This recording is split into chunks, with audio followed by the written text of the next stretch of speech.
Monday afternoon in downtown Charlottesville. It's glorious and gorgeous outside in the heartbeat of Central Virginia, the 8 blocks we call downtown CVille. Once again, downtown Charlottesville is in the news, this time for an unfortunate set of circumstances that has a lot in the community worried. When you find 30 bullet shells on the ground next to the public library and across the street from Fleury Restaurant, you ask yourself, what is going on? And that was the case Friday night into Saturday morning as foot patrol police officers in the city responded to gunfire and gunshots. Immediately on the scene, the Charlottesville Police Department found a 25-year-old in critical condition. And after administering life support to the 25-year-old and transporting the male to the University of Virginia Medical Center, a crime scene started being organized and roped off. And in that crime scene, 3 vehicles were struck by gunfire, along with an unoccupied building and 30 cartridge cases located at the scene. This is across the street from Fleury Restaurant. This is right next to the public library in downtown Charlottesville. And this is, ladies and gentlemen, across the entryway or right next door to the Charlottesville Cannabis Club.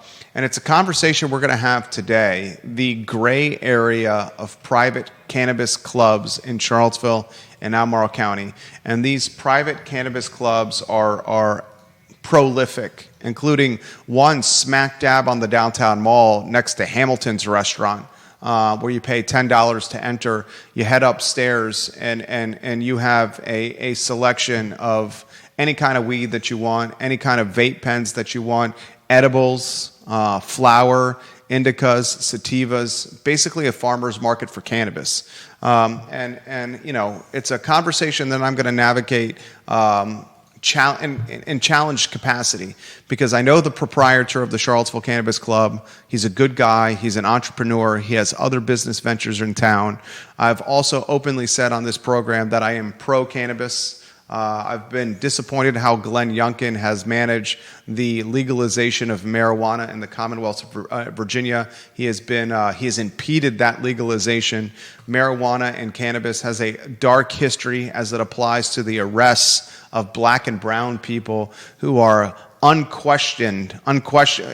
question, arrested, targeted at a much more aggressive clip and prolific nature when it applies to weed than people that are white. It's got a very sketchy history cannabis arrests have. So the legalization of marijuana was one that was done for a number of reasons. It was done to drive incremental tax revenue, interestingly, for public schools. The legalization of marijuana was done because, let's face it, it wasn't being enforced already right now. There was this black market where people were smoking and buying and selling weed and nothing was happening to them. At least the Commonwealth decided, let's take some tax revenue from it and take it above board, maybe make it more safe, and at least maybe we can distance ourselves from this very sketchy history of arrests tied to marijuana. But we have seen of late, in particular downtown, trouble brewing with some of these private clubs. And I want to have that conversation today on the I Love CVille Show. What is the responsibility of local government and local police as it applies to policing a private business where trouble has found itself of late? We'll talk about that today. I want to ask you this question on a different topic. What do you think is a better location to rent? What has more upside? Littlejohn's Deli on the UVA corner that's currently vacant, or the Blue Moon Diner that's been vacant for now a pretty extended period of time on West Main Street? They are within 1 mile of each other, probably less than a mile of each other, and they are two of the most visible and sexy locations for rent in food and beverage right now. Littlejohn's or Blue Moon Diner. What's the better spot to rent? We'll talk about that today. We will talk on today's show an opportunity on Jefferson Park Avenue, a 24-bed apartment building that's for sale, an asking price of $2.8 million. I want to highlight that on the program. I want to celebrate Sam Brunelle, the William Monroe High School graduate, the basketball standout who started her collegiate basketball career at Notre Dame, then transferred to the University of Virginia, a local legend, one of the best women's basketball players to come out of public schools in the Commonwealth of Virginia. She had a cup of coffee across the pond in Europe, playing professional basketball overseas. Now Sam Brunelle has been hired, ladies and gentlemen, by friend of the program, Tim Taylor, to coach as an assistant the Navy women's basketball team, the Naval Academy. Tim Taylor, a local legend, a Madison product, once the head coach at Orange County High School. I believed he coached at Madison County High School as well. He's the women's basketball coach at the Naval Academy. He has hired Sam Brunelle as an assistant coach. Goodness gracious, what a fantastic story I want to talk about today. I want to remind the viewers and listeners that we have 2 big-time interviews coming up, and we're working on a third. On Thursday of this week, Jerry Cox will join us. He's the head of the Lewis Mountain Neighborhood Association, and he is the ringleader. He's an attorney that is opposing Evergreen Builders, Evergreen Development, and their pursuit of 6 luxury brownstones on Alderman Road, the site of a brick rancher. Evergreen purchased this brick rancher about a year ago for $800 and some thousand, and their plan was to build 6 luxury brownstones there, each of them trading or asking north of $1 million for purchase. Nothing has happened at this Alderman Road construction site, literally nothing. And Jerry Cox, the head of the Lewis Mountain HOA, will update us on what's transpired, what he says Evergreen has done, and the intersection of the new zoning ordinance and a prestigious, prominent neighborhood, Lewis Mountain. Next week, ladies and gentlemen, on Thursday, June 19th, the team from CVille Smash, the indoor pickleball facility in the old Marshall's location on 29, is going to join us in studio to give us an update on where CVille Smash stands from a grand opening standpoint. We'll talk the economics of an indoor pickleball facility on June 19th. We are also efforting an interview, working on a date to schedule it, with Richard Price and Roger Voisinay, the developer and architect, the team behind a project in the Woolen Mills neighborhood, where they are looking to take a small piece of property that has a kind of rundown house and position it in a completely different way, ladies and gentlemen.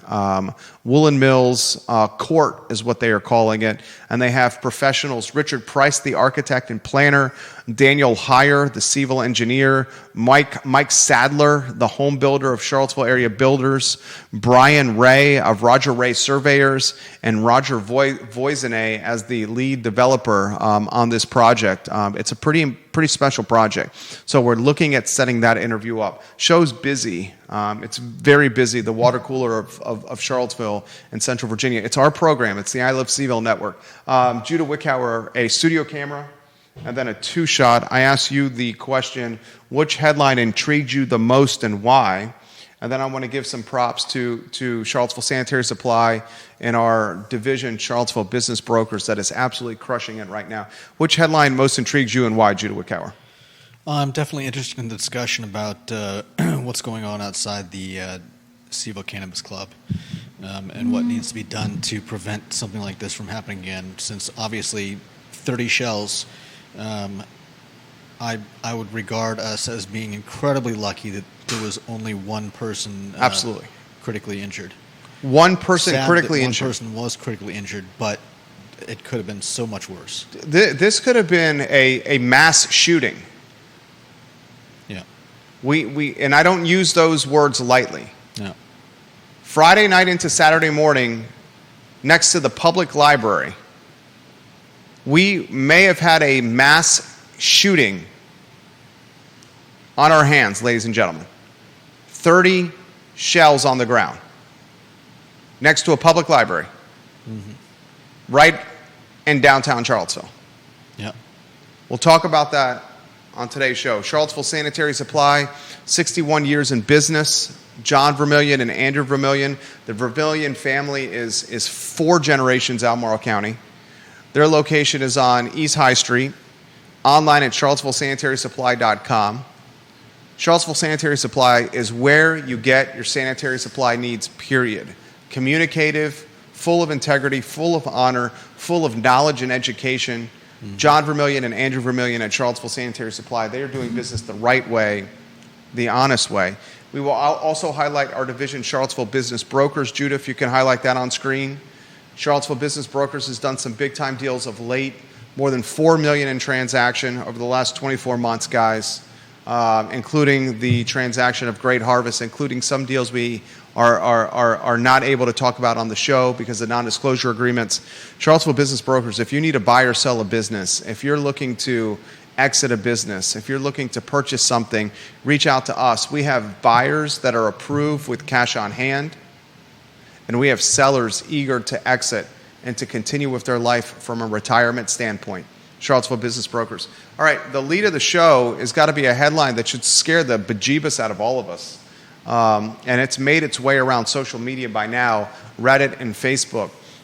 Ladies and gentlemen, at 1:26 in the morning, Friday night into Saturday morning, police officers, CPD on foot, patrolling the downtown mall, heard gunshots coming and immediately sprinted to 3rd Street Northeast.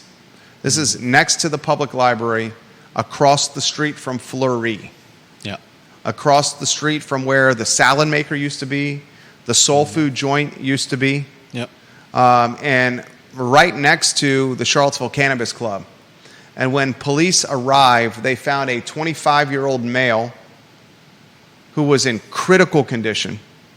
Immediately, this male was transported to the University of Virginia Medical Center. In fact, before he was transported, the police rendered aid to the victim while trying to secure the crime scene from a large crowd of people that were on site. As the male is transported to the medical center, where he is at this time in critical condition, police at the scene located 30 bullet shells, 30 bullet casings on the ground. An unoccupied building was hit. I'm curious if that's the public library. Could be. What is the unoccupied building that was hit? And 3 vehicles were struck by gunfire.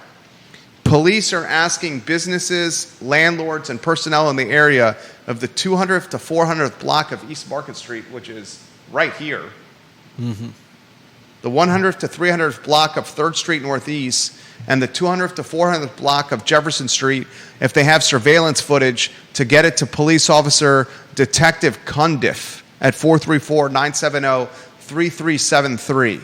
The whole point of this show is to go beyond headlines. The headline is large party, Friday night into Saturday morning, outside a cannabis club next to the public library. Some kind of brouhaha breaks out. Guns on the scene. We don't know if it's one gun, multiple guns. We don't know if it's a handgun, a pistol, a semi-automatic gun. We also don't know, I think it should be stated, whether or not the gunshots came from anyone at the block party. There's a lot of questions that need to be answered here. Was it a drive-by shooting? Did the gunshots come from someone at the block party? Did the gunshots, were they tied to a member of the cannabis club? Right. Was it someone driving by and spraying people with bullets? Was it a semi-automatic or automatic gun of some kind? Was it a gun that was just shot in the air to scare people? Was it guns shot at the crowd of people with intentionality? A lot of questions here, questions that should be asked. I'm sure Chief Kachis will answer these questions. It's an active investigation here. Our job on this show, the water cooler of conversation for Central Virginia, with every media outlet in town watching us right now literally, is to go beyond the headline and to ask the tough questions, okay? And one of the tough questions for me sitting in this chair, because I know the owner of the Cannabis Club, his name is Matt Long, okay?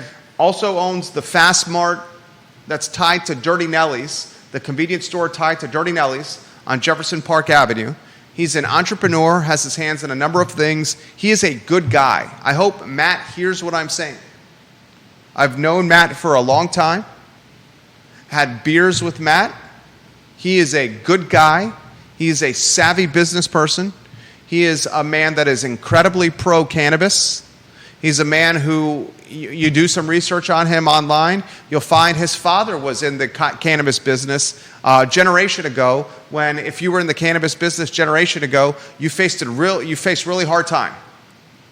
You face years, if not longer, in jail. Okay? So cannabis is in this guy's blood. Okay?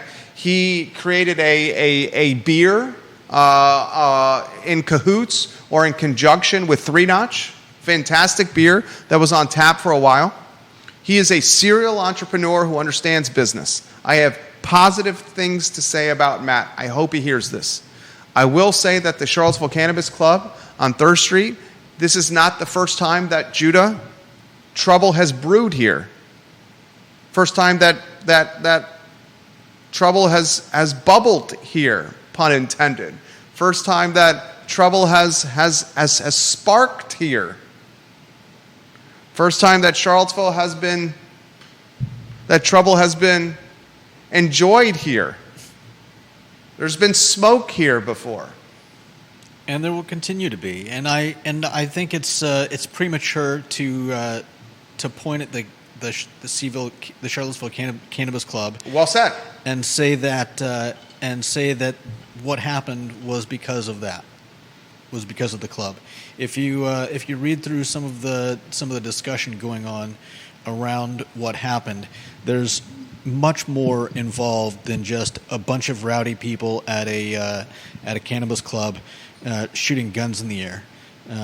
And I think people need to keep an open mind about what's going on here. There's talk of a lot of cars having their windows smashed. This was later, not during this. The point being that we know there are groups out there that go around shooting guns. It's happened outside the Omni. It's happened on the downtown mall, and none of it that we're aware of has any connection to any of the cannabis clubs. If there was a group that was out smashing windows and stealing from people's cars, and I've seen other posts of people talking about, their window getting smashed and stuff getting stolen. If there are people out there doing that, they may have run afoul of this group of people at a block party. The point being, we don't know the details, and to jump to conclusions is not going to help anyone. Okay, fair point. He talks about the smash and grabs that happen on 3rd Street. The smash and grabs, right now, we are not sure if they're tied to the gunfire. It was later in the weekend, much later in the weekend than the 30 gunshots and the man critically injured. There was smash and grabs in the same street of 3rd Street where folks were bashing windows and ransacking cars. So we do not know if they are linked at all. Right. It did happen within a weekend's time, maybe 24 or 36 hours of time amongst the two. And to Judah's point, we do not know if this is tied to the Cannabis Club. It's an important caveat. Mm-hmm. What we do know is with the Cannabis Club, and you can see it as early as Friday afternoon. When your happy hour or punch-out time on Friday afternoon, the 4 o'clock hour it starts, you start seeing folks, individuals, congregating outside the Cannabis Club. It's a private club. The loophole in the law, in the Commonwealth, is you're allowed to smoke weed if you're doing it in a private setting. Mm-hmm. You're allowed to smoke weed in a private setting. You're allowed to give other people weed in a private setting. You're allowed to do things in a private setting, buying and selling some weed. Okay? Frankly speaking, authorities are turning a blind eye to cannabis. Rightfully so. I'll say rightfully so too. I routinely in our perch in downtown Charlottesville on Market Street see folks like literally roasting a blunt, enjoying a blunt, walking up and down Market Street in front of the police station. You as well? Yeah. You smell it sometimes. You see people, walking around with what's obviously not a cigarette. Smoking a joint, smoking a blunt, enjoying a joint and a blunt all the time in downtown Charlottesville. You see it at times at the alfresco dining on the mall, and nothing materializes there. I will say this. Here's the intriguing cross-section or maybe the red flag. When does a private club become a public nuisance? When does a private club become an issue for the community safety-wise? When does a private club become the epicenter of trouble? And how much responsibility do they bear for people acting outside of the bounds of their business? Can a private club that charges a private membership fee pay a yearly fee to join a private club, then you have entry to our business and can smoke and enjoy your passions and what you'd like to pursue within our business?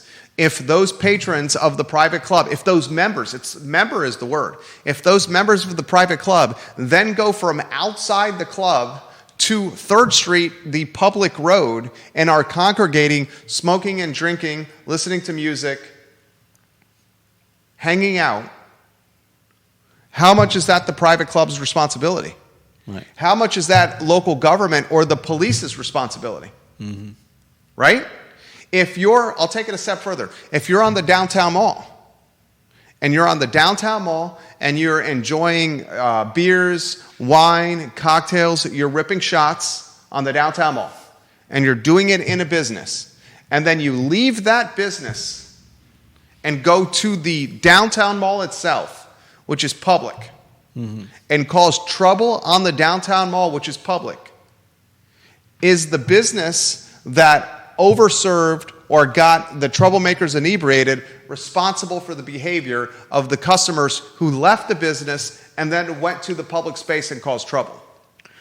Now, I think there are laws about... Absolutely, there are laws over-serving people. 100% there's over-serving laws. And strangely enough, there are actual laws about drinking outside of, drinking on the street, on the sidewalk. Which is happening on 3rd Street.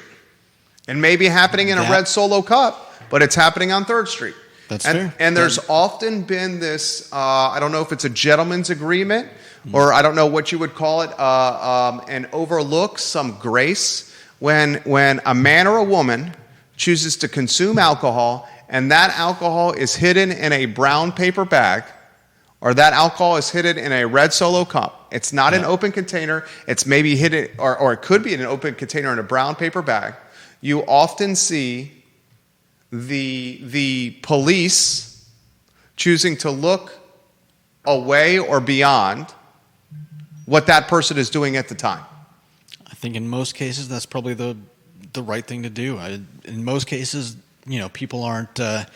You don't have groups of hundreds of people getting trashed and busting windows and tossing trash cans or whatnot. So go ahead. Why make a deal out of it? On the other hand, if that's what's starting to happen here, then maybe there needs to be some responsibility from the people that set these up. Rotate lower thirds on screen. There's 3 you should be rotating. Also highlight some of the trouble from this location in the past if you could. I don't have a lot of details on past troubles, but there have been issues. I think there was somebody hurt a few years ago in a similar situation. Jason Howard watching the program on Rio Road. We got every media outlet in town watching the program right now. Jason says, every bar or brewery I visited with outdoor seating. Jason's photo on screen, please. Every bar or brewery I visited with outdoor seating has a line and a sign saying no alcohol beyond this point. They do this to inform patrons and protect their license. What? Howard or Noble? Jason Howard. Every bar or brewery I visited with outdoor seating has a line and sign saying no alcohol beyond this point, he says. They do this to inform patrons and protect their license. Do establishments serving marijuana have no responsibility to enforce the laws in a similar way? I don't have that answer. Vanessa Parkhill's photo on screen. Earlysville, Vanessa Parkhill. She says, "This is so scary. I had people I care about on the mall on Friday night and into Saturday morning. Had no idea this took place. Thank you for keeping me in the loop about what's going on in this town." She also adds, Vanessa Parkhill, "I get some of your points about legalizing and taxing cannabis. However, how has that worked out in those states that led to the charge on the West Coast, the change on the West Coast?" Jason Noble asked the questions that we're asking. Any idea on what type of firearm was used? I'd love to know what type of firearm was used. If I had to guess, I would say that those 30 shell casings were not from one weapon. 100%. I would find it hard to believe that. Was there? Then my next question. I agree, it's not one weapon. My next question is: were there multiple weapons? My next question is this some kind of semi or automatic weapon of some kind? My next question is: was the gun shot in the air as a scare tactic? Obviously, at one point it was not. Exactly, because someone was shot. My follow-up question is: was it a drive-by shooting? My follow-up question to that was: did the people who do the shooting know who they were shooting? Was there intention with the shooting? Right. My follow-up to that is: what building was struck? Was it the public library that was struck? My follow-up questions to that are: the person that was shot that's in critical condition right now, is he a member of the Charlottesville Cannabis Club? Are the shooters a member of the Charlottesville Cannabis Club? Yeah, I think that's a very good question. Are the shooters a member of the Charlottesville Cannabis Club? Is there any video footage downtown? These are the questions we all should be asking here, right? Yeah. John Blair watching the program on LinkedIn, his photo on screen. I keep hearing the term block party being used to describe the gathering. Block parties are subject to the city's special event regulations. Do a search for block party in this document and you'll see. So if this was a block party, was a permit issued? Here's a link to the regulations. And he shares a link on my LinkedIn in the comment section of block party and permit issued and what you can or cannot do. I don't want to speak for the Cannabis Club, but I have a hunch of what happened. No, this was not a city-issued block party, a permitted block party. Rather, these were members in the club who spilled out of the club onto 3rd Street in front of the club and were fraternizing and socializing with non-members of the club in the outdoor 3rd Street location. And these members of the club and non-members of the club were fraternizing and socializing with each other next to the library, and some kind of trouble broke out while people were smoking and drinking, listening to music, and that trouble that broke out led to a gunfight. And now we have to ask the question, what is the responsibility, culpability, accountability of private business and public safety? I'll say it again. And this is what traditional and legacy media should be reporting.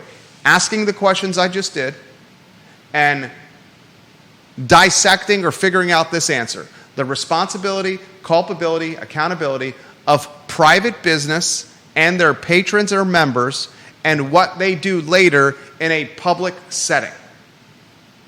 Because the reason I highlighted the over-serving bar, a bar who chooses to overserve its patrons, if those patrons consume alcohol in a bar setting, they are overserved, and then go and get in an accident, seriously injure themselves, seriously injure somebody else, that bar is liable for overserving those patrons. Yeah. That bar is liable, and not only will lose liquor license, booze license, face fines, and potentially jail time, folks. Is that the same case with a private club? Is that the same case with cannabis, where the rules are still Wild West? The rules are very much Wild West right now. I mean, this is cause for concern for the community, ladies and gentlemen. Okay. This is cause for concern for the community. Ginny Hu watching the program, her photo on screen. She says marijuana already is everywhere, and she calls it a public nuisance, that I have to smell it everywhere I go. Do whatever you want inside your residence or private club, but let the rest of us breathe outside in peace, Ginny Hu says. She also says bars could be held accountable for over-serving, like Jerry is saying. This should apply to the wacky tobacco as well. Jason Noble's photo on screen. He said it was likely multiple weapons.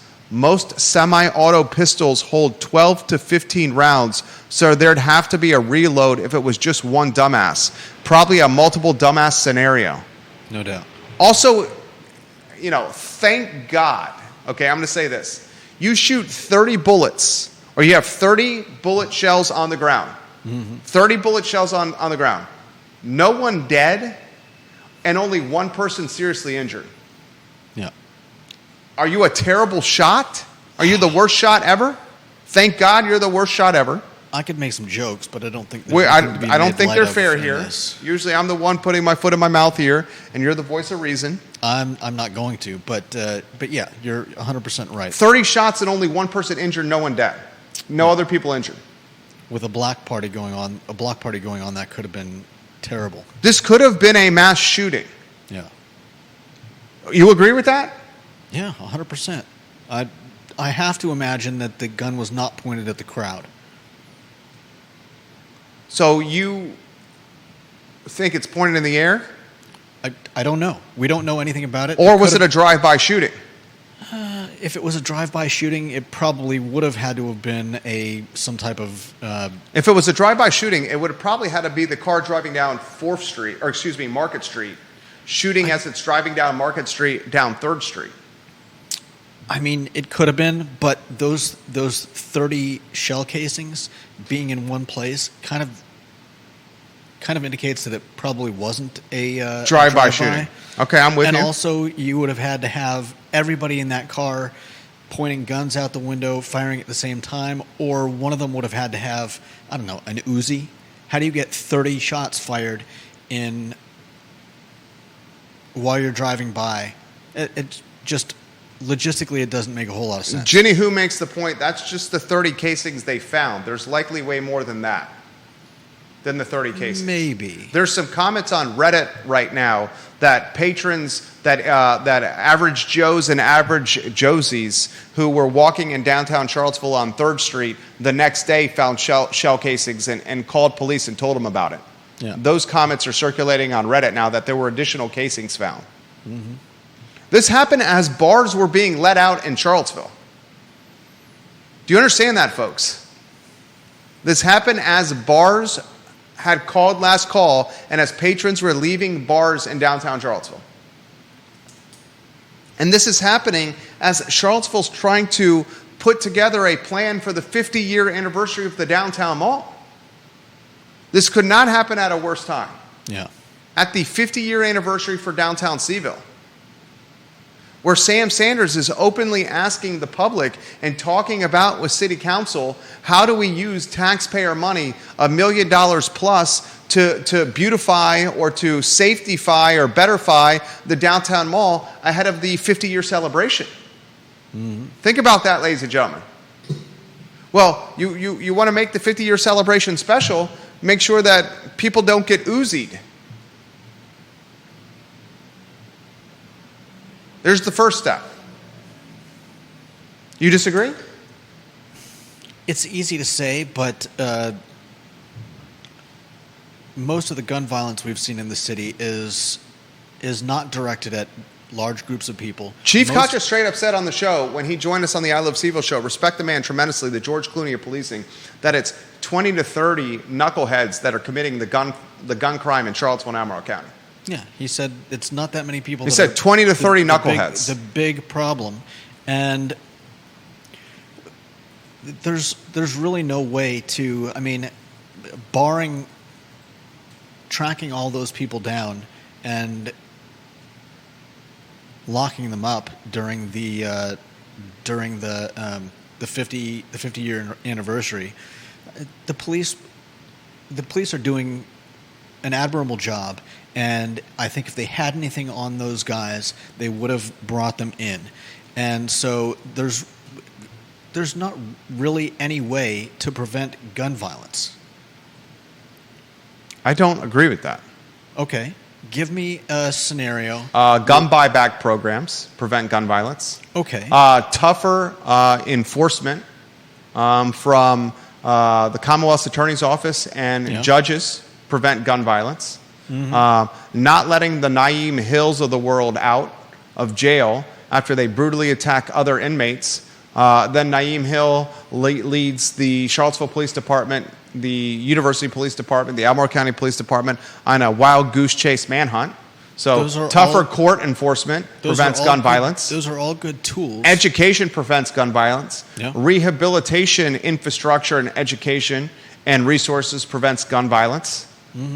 How much of the gun violence is tied to the Charlottesville Redevelopment and Housing Authority? And is CRHA doing the best it can with vetting its applicants and its tenants and renters? And if its applicants, tenants, and renters are associated with gun violence, the CRHA immediately evicting them of their housing prevents gun violence because they can't live here. Okay? That's half a dozen ways you prevent gun violence off the top of my head without even thinking about it. Those are all good tools, but they don't... Those are answers. Those are solutions. But you realize they don't stop someone from shooting a gun, right? How do you shoot a gun if you're in jail, Judah? How do you shoot a gun if the judge presiding over your case doesn't offer leniency when it's tied to gun violence and says, no, you're going to do the full extent of your sentence? And I'm not going to offer you grace or patience. You're terrorizing the community. You're in jail, Naeem Hill. How does that not prevent gun violence? That may prevent one instance of gun violence. Okay, so it prevents gun violence. I agreed with you that it does, Jerry. I'm not sure why you're angry. I'm not angry. I think these are all good tools. The approach that you're taking... Okay, go ahead. That they don't stop other people that haven't been caught yet from firing guns. See, the approach that you're taking is the approach that that I get frustrated with you from time to time when working in the business here, where it's not a solutions-oriented approach. It's saying these things don't work. We don't have a clear-cut answer. I never said they don't work. I've said multiple times now that those are all wonderful tools that help prevent gun violence. The business person but you cannot bring the incidence of gun violence to zero. The business person in me is exhausted with the approaches of can't and don't do, or these won't work before they're tried. If I wanted to improve safety in a community, if I wanted to improve safety in the community, and I knew it was his Chief Koch's words, 25 to 30 individuals, 25 to 30 people, Chief Koch's words on this show, that are creating the gun violence in Charlottesville and Albemarle County. 25 to 30 people are terrorizing Charlottesville and Albemarle County. In my eyes, common sense would be these 25 to 30, you give them the gun buyback option first. You give them the gun education first. The second step, Charlottesville Redevelopment and Housing Authority, how many are renting in CRHA properties? You then evict them so they're clear they're not welcome here to live. And if they're continuing to commit crime tied to guns, the Commonwealth's attorney and the judge presiding over the case must realize, and I think Joe Plantania does this, I think Jim Hingley does this, I wonder if the judges do this, that it's the extent of the term, the sentence, that must be actualized. No grace, no patience. You use guns, you go to jail, and it's the entire term. Okay? Yeah. It's 25 to 30 people. His words, not mine. And the reason I'm passionate about this is because I literally during the show here saw someone tied to Charlottesville police taking inventory of what cameras are shooting down Market Street for surveillance footage. And I know outside my building that there is a camera that I'm going to have to get involved with this, gladly will do, and provide any footage possible. But this is causing terror. It's terror that this causes. Yeah. Georgia Gilmer, her photo on screen. About 10 years when I lived in the Greenleaf neighborhood, a car came through the neighborhood and in about 10 seconds shot over 30 casings down the street. One car may have been hit. It was suspected they fired straight up in the air and it was related to gang initiation. Jason Noble says we need more consequences for bad behavior. Amen. Barbara Becker-Tilley, better access to mental health prevents gun violence, and you will never bring gun violence to zero. The point Jude is making. Mental health is another one that should be included. Yeah. I'll close the topic before we go to the next topic on the show with this. This is what the questions that should be asked, and help me fill in the gaps. Okay? How do you have a block party on 3rd Street without a permit? The Charlottesville Cannabis Club. How many people in the block party on 3rd Street were actual members? How many people were non-members? The person that got struck by bullets, that's in critical condition, is he a Cannabis Club member or non-member? 4th question. Are the shooter or shooters, Cannabis Club members or non-members? 5th question. 6th question. Was there 1 gun used or 2 guns used? 7th question. Was this a semi-automatic or automatic gun of any kind? That's the 7th question. 8th question. Was the public library hit? What unoccupied building was hit? 9th question. The break-ins with the vehicles where windows were smashed and cars were ransacked within a 24-hour period after this gun violence, was that tied to the gun violence? 10th question I'm asking here. What are the laws and regulations for the over-serving nature of a private weed club? And are they similar to a bar, where if you over-serve patrons and then they go and get in trouble in the public setting, does that bartender or does that bar owner, are they culpable and accountable? That's my 10th question. My 11th question. If there is a string of trouble associated with one private business, how is that private business managed or held accountable? That's my 11th question. These are questions the community should be asking. And these are questions that a police chief who has done an amazing job, Chief Koch is going to do an amazing job, and I have no doubt that the Charlottesville Police Department is going to figure out who did this shooting, and I have no doubt that they're going to arrest him, and then it's going to be up to the Commonwealth's attorney and to the courts to figure it out. I have no doubt that's going to happen. But these are questions that should be asked of the police chief, and the police chief would say, I know the man, you're right, these questions should be asked. He would say, you are 100% right, we should answer these questions. The community has a right to know. And if I'm Hoss Spencer, who's a fantastic investigative reporter, Mike Barber of CVille Right Now, the editor-in-chief, anybody else that's on this beat with NBC 29 and CBS 19, and they're all watching the program right now, those are the questions that I would ask. Write them down. Anything you want to add before we go to the next topic? No, those are good questions. And I appreciate your feedback 100%. I get passionate about this, not anything personal to you, as you know. I know. It's terror, and I'm tired of terror. I'm tired of the terror. Especially, what? Right before the 50-year anniversary of the mall? And the heartbeat of downtown Charlottesville? Yeah, especially 100, 200 feet from Main Street on the downtown mall. Something that could have been a mass shooting. We could have woken up on Saturday morning and read about a mass shooting. Yeah. Next topic on a passionate edition of the I Love CVille Show. Judah Wickhauer, put the headlines on screen. What is the next topic, by the way? Better spot to rent. Barbara Becker-Tilley says those are answers the Charlottesville police will never provide to the general public. I appreciate Barbara Becker-Tilley's comments. I think we should add her to the family. Barbara Becker-Tilley, her photo when you can. Barbara Becker-Tilley, great comments. We appreciate you watching the show, Barbara. Thank you for watching the show. Thank you for your comments. You're a fantastic addition to the program. I respectfully disagree with you, Barbara Becker-Tilley. I think Chief Kochis is a man that would 100% communicate what he can communicate during an investigation without compromising the investigation, because he values the trust and he values the positives that come with communication. Chief Conscious understands the role the media plays with informing the public of what's going on and the value that communication provides from a trust standpoint and a relationship standpoint with his police department. Next headline is what?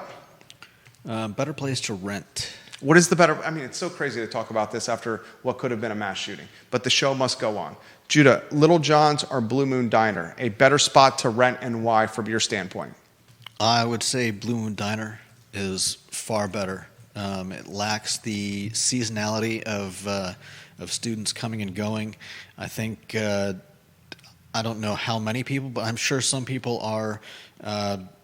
What's the word I'm looking for? Some people probably don't like heading to the corner when the students are in town. There's traffic. It's tough to park.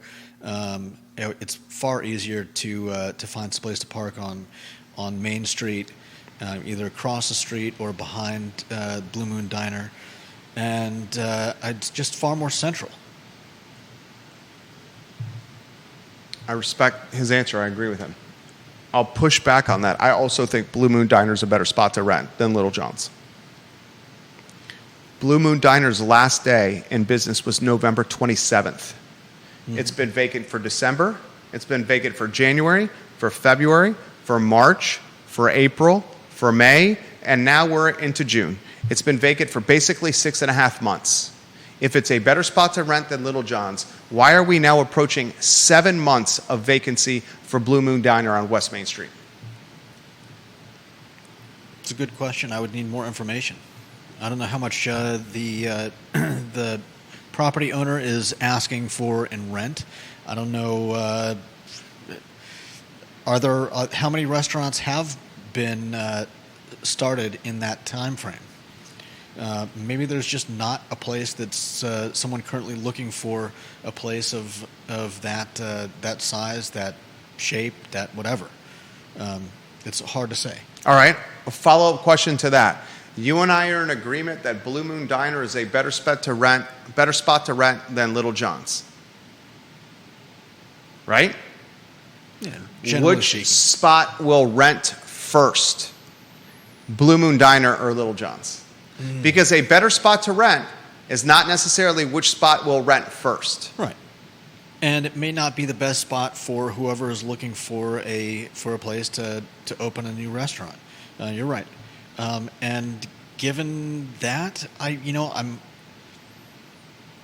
almost think that the Littlejohn spot will rent first. I think you're all over this. I think the Littlejohn spot rents first. I think the Littlejohn spot rents first because it's the UVA corner, and the UVA corner is like you open up a cereal box, you pour some Lucky Charms into your cereal, and when you're able to get a spoon in that bowl of milk and you pull out, you're hoping for some Lucky Charms, the Littlejohn's on the corner is the pot of gold or the four-leaf clover, the favorite Lucky Charm. Okay. It's the favorite one. Blue Moon Diner doesn't have the sex appeal of renting a spot on the UVA corner. I think Littlejohn's rents first before Blue Moon Diner. I think Blue Moon Diner is a better spot to rent than Littlejohn's for what Judah said. There's seasonality with the UVA corner. A perfect example of that is Raising Cane's. Oh, yeah. Raising Cane's choosing to take a hiatus for the entire summer.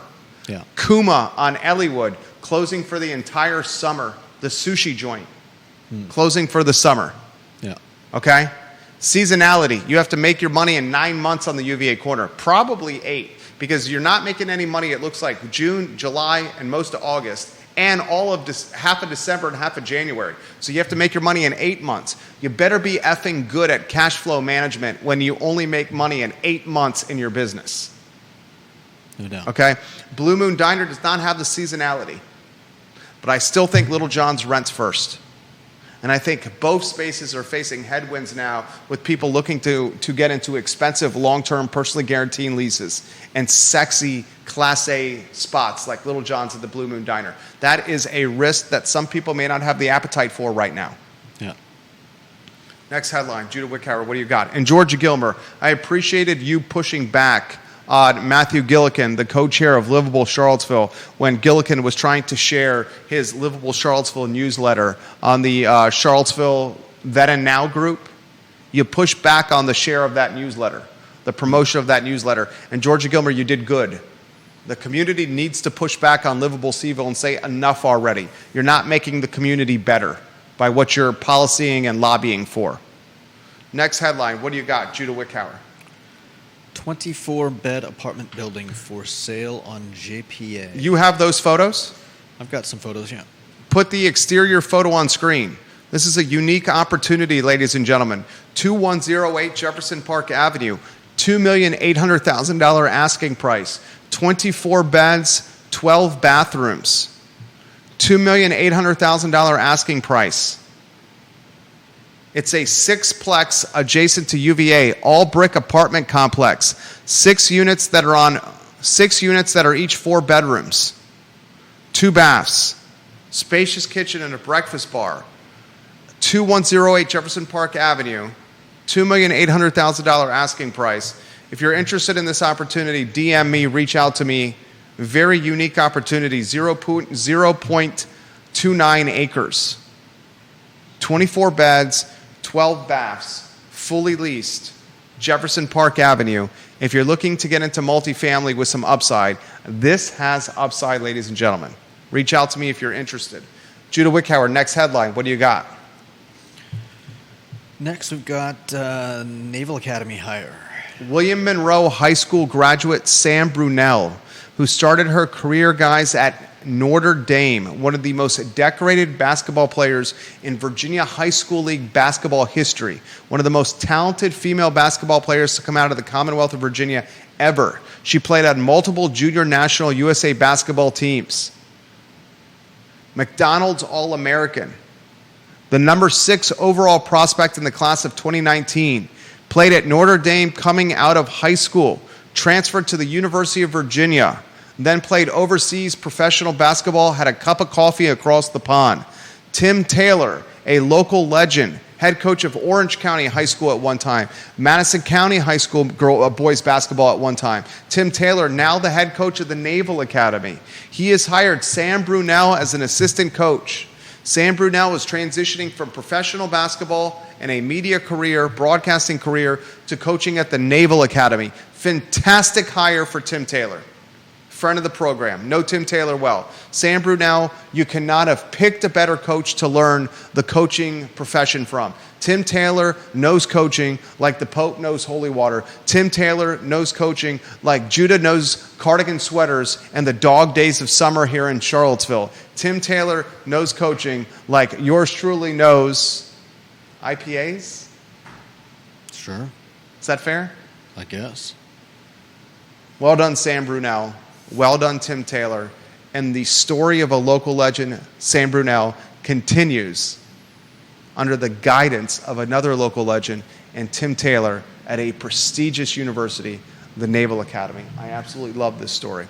Programming notes. Ladies and gentlemen, this week, on Thursday, June 12th, Jerry Cox, the head of the Lewis Mountain Neighborhood Association, will join us to talk about the 6 brownstones, luxury brownstones, that have not been built on Alderman Road and what the Lewis Mountain neighborhood has done to keep that development from happening. Next week, 19th of June, the team behind CVille Smash, the pickleball facility, will join us in studio to talk about their project in the old Marshall's location.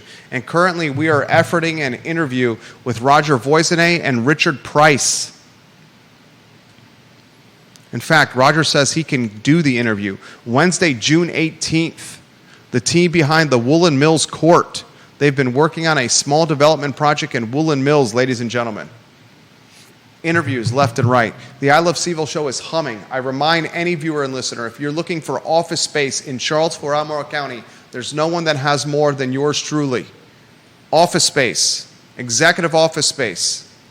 Price points from $350 all the way up to $1,000 plus. DM me, email me, text me, call me if you need office space, and we'll find you a good fit. Judah Wickhauer, Jerry Miller, the I Love CVille show on a Monday afternoon.